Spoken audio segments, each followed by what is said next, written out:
शिमला का एक सुहाना दिन था। पेड़ों से हल्की धुंध लिपटी थी और एक नया स्टूडेंट स्कूल के गेट पर खड़ा था। फैजान पाकिस्तान से आया था एक्सचेंज प्रोग्राम के जरिए। थोड़ा घबराया हुआ था, लेकिन आंखों में नई जगह देखने की चमक थी। उसके हाथों में एक पुरानी डायरी थी जिसमें कुछ उर्दू लाइंस लिखी थी। बच्चे उसे थोड़ा दूर से देख रहे थे। हाय, तुम नए हो? मेरा नाम रमेश है, क्लास 8वीं। हाँ, फैज़ान पाकिस्तान से आया हूँ एक्सचेंज प्रोग्राम के थ्रू। यहाँ सब कुछ नया लग रहा है। कोई टेंशन मत ले, पहली बार किसी पाकिस्तानी से मिला हूँ। तुम क्रिकेट खेलते हो? क्रिकेट? अरे मैं तो फ़ैन हूँ अफरीदी का। और तुम लोग धोनी के दीवाने हो ना? बिल्कुल, लेकिन क्रिकेट तो ऐसा स्पोर्ट है जो दोनों देशों को जोड़ता है।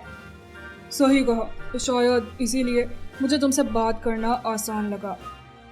फिर तो दोस्ती पक्की। और वैसे लंच में क्या पसंद है? हमारे स्कूल की कैंटीन के समोसे फेमस हैं। समोसा? ओ भाई वाह, और लाहौर के समोसे याद आ गए। तो चलो कैंटीन की तरफ चलते हैं, तुम्हें स्कूल भी दिखाता हूँ। डील। दोस्ती की शुरुआत समोसे से, मज़ा आएगा। दिन बीते और रमेश और फैजान की दोस्ती गहरी होती गई। स्कूल का हर कोना उनके हंसने की आवाज से गूंजता। कभी लाइब्रेरी में एक दूसरे की बुक्स छुपाना, तो कभी कैंटीन में एक दूसरे का खाना चखना। ये दोस्ती अब अनमोल लगने लगी थी। ये लो, तो मेरी माँ ने बनाया है पोहा, टेस्ट करो। तुम लोग भी बिरयानी से कम नहीं हो, और ये तो कमाल का है। क्रिकेट ग्राउंड उनका फेवरेट स्पॉट बन गया था। रमेश धोनी बन जाता, फैजान अफरीदी। हर शॉट पे तालियां और हर कैच पे हंसी। तुम्हारे जोक्स भी अच्छे हैं, कभी सीरियस होते हो क्या? और तुम्हारा दिमाग में सिर्फ क्रिकेट, हिस्ट्री का होमवर्क किसने किया? एक दिन दोनों बैठकर इंडिया और पाकिस्तान के कल्चरल फेस्टिवल्स के बारे में बात कर रहे थे। हमारा ईद होता है तो घर की खुशबू से पूरी गली महकती है। और दिवाली में जब घर सजता है तो लगता है जैसे रात भी रोशन हो गई हो। इतना कुछ कॉमन है ना हम दोनों में, पर फिर भी लोग हम में फ़र्क ढूंढते हैं। फर्क सिर्फ पॉलिटिक्स दिखाता है, दोस्ती तो सिर्फ दिल देखती है। उनकी दोस्ती अब सिर्फ मजाक तक सीमित नहीं थी, अब उसमें समझ, इज्जत और एक दूसरे की तहजीब से मोहब्बत भी थी। एक्सचेंज प्रोग्राम अपने अंजाम पर था। स्कूल में फेयरवेल का दिन था। सब स्टूडेंट्स मजे में थे, लेकिन एक कोने में दो दोस्त अलग ही दुनिया में खो गए थे। रमेश और फैजान। शिमला की ठंडी हवाओं में जुदाई का एहसास था। रमेश, मुझे वापस जाना होगा। कल मेरी फ्लाइट है। मुझे तुम सबको छोड़कर जाना मुश्किल लग रहा है। तुम जा रहे हो? मत जाओ यार, शिमला तेरे बिना अधूरा लगेगा। तुम्हारी दोस्ती से स्कूल का हर दिन रोशन था। मैं हर साल वापस आने की कोशिश करूँगा, प्रॉमिस करता हूँ। हमारी दोस्ती सरहदों से परे है। सरहद से क्या होता है, दिल तो यहाँ है ना। ये दोस्ती हमेशा रहेगी। दोस्ती सरहदें नहीं देखती रमेश, वो सिर्फ लोगों के बीच की दूरियां बढ़ाती है। तभी एक टीचर नजदीक आए। उनकी नजर में दोस्ती की गहराई समझ आ रही थी, मगर वो जानते थे कि सियासत कितनी कठिन है। फैजान, तुम्हारे जाने के बाद कुछ लोग सवाल उठाएंगे, लेकिन हम तुम्हारी दोस्ती को मिसाल बनाएंगे।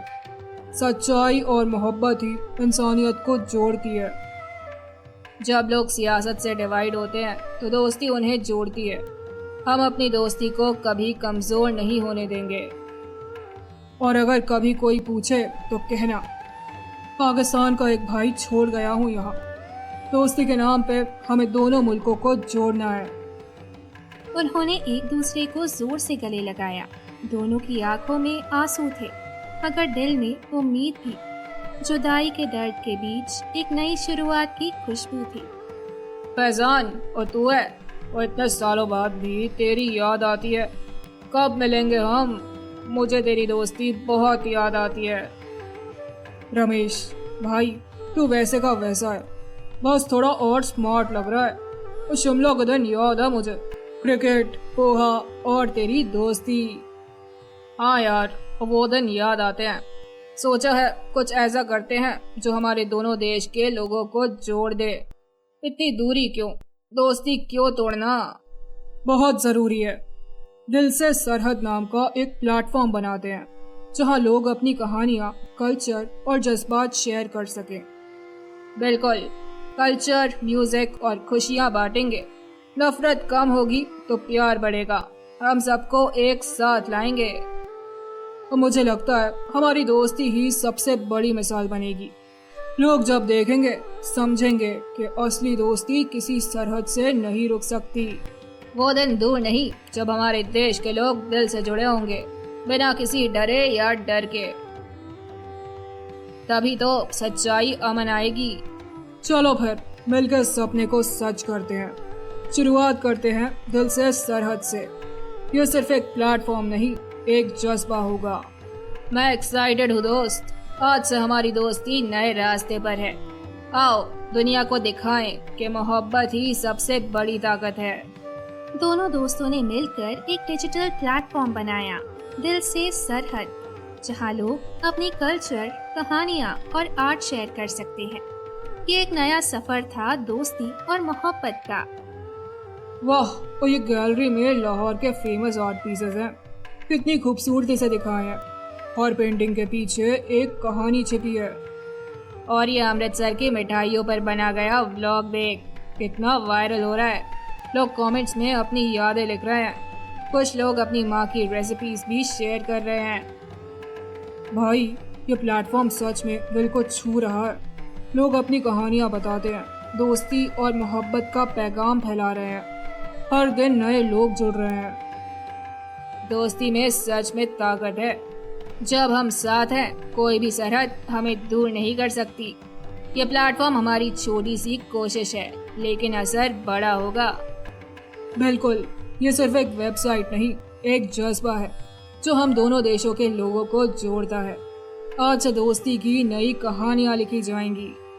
दिल से सरहद प्लेटफॉर्म वायरल हो जाता है, हर तरफ चर्चा होने लगती है। लेकिन जैसे ही लोग जुड़ने लगते हैं, मीडिया और पॉलिटिक्स इससे लेकर 2 हिस्सों में बंट जाते हैं। सपोर्ट भी मिलता है और क्वेश्चंस भी। एक इंडियन ने पाकिस्तानी के साथ प्लेटफॉर्म बनाया। क्या ये देशद्रोह नहीं है?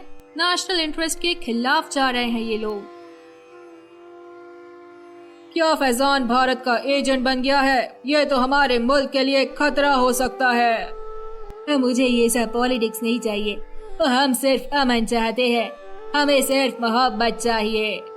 रमेश और फैजान जैसे लोग ही तो असली बदलाव ला रहे हैं। उन्होंने हमें सोचने पर मजबूर कर दिया। कल्चर और मोहब्बत को बॉर्डर के पार ले जाना बुरा कैसे हो सकता है? हम एक दूसरे को समझना चाहते हैं। और मेरी माँ ने फैजान का लाहौर फूड ब्लॉग देखकर रो दिया। उसे उसकी बचपन की याद आ गई। जो नफरत फैलाते हैं उनका काम ही है ट्रोल करना। हम उनका जवाब सिर्फ एक चीज से देंगे, प्यार से। दोस्ती का जवाब ट्रोल से नहीं, मोहब्बत से देते हैं। नफरत सिर्फ दिल तोड़ती है, दोस्ती दिल जोड़ती है। और हम दिल जोड़ने आए हैं, तोड़ने नहीं।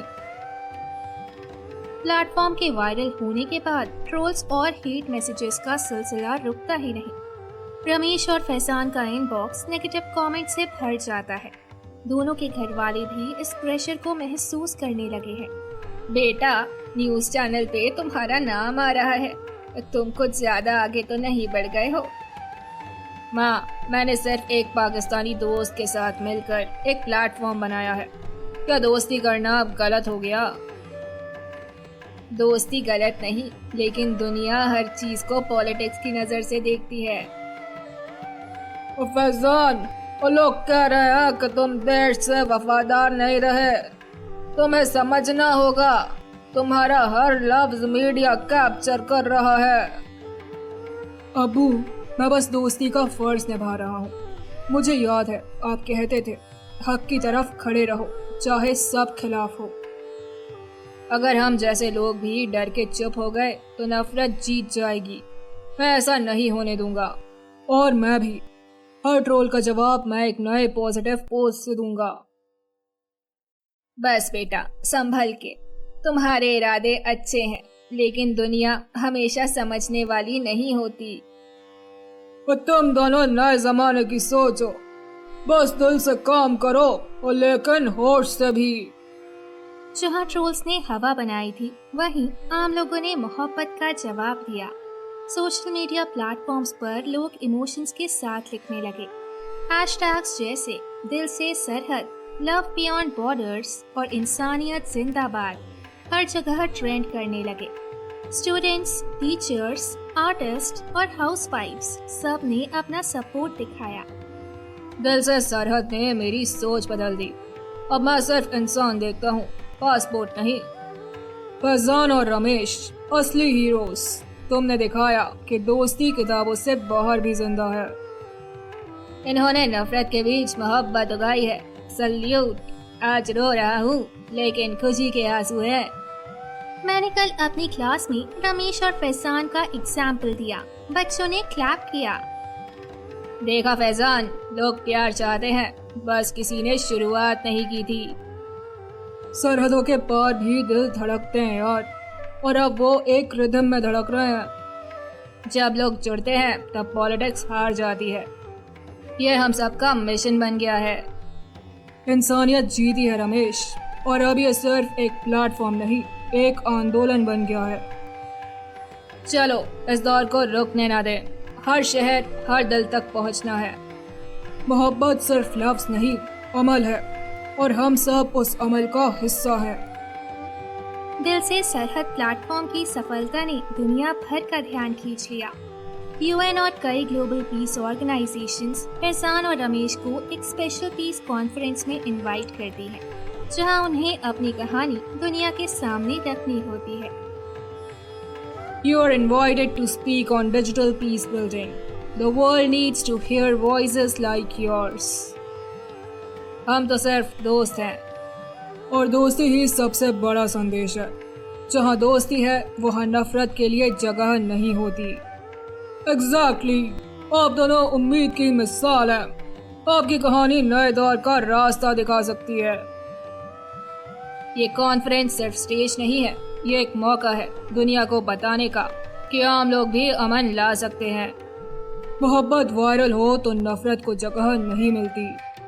तो चलिए फैजान, एक और कदम मोहब्बत की तरफ। Years later, एक स्पेशल इवेंट पर दोनों मुल्क के लोग सरहद के दोनों तरफ जमा होते हैं। मीडिया, आवाम और कैमरास सब उन पल का हिस्सा बनते हैं जब रमेश और फैजान मिलते हैं। इतने साल हो गए, तू वैसे का वैसा है, और तू अब भी क्रिकेट के पीछे पड़ा है। एक हक तो बनता है। दोस्ती का कोई बॉर्डर नहीं होता भाई। सरहद सिर्फ जमीन तक होती है, दिल तक नहीं। और जब दिल मिलते हैं तो मुल्क नहीं, मोहब्बत याद रहती है। जिंदाबाद रमेश फैजान दोस्ती। अमन और प्यार का असली एम्बेसडर ये दोनों हैं। बस यही चाहते थे, एक ऐसी दुनिया जहां सिर्फ दोस्ती बोले और मोहब्बत हर तरफ गूंजती रहे।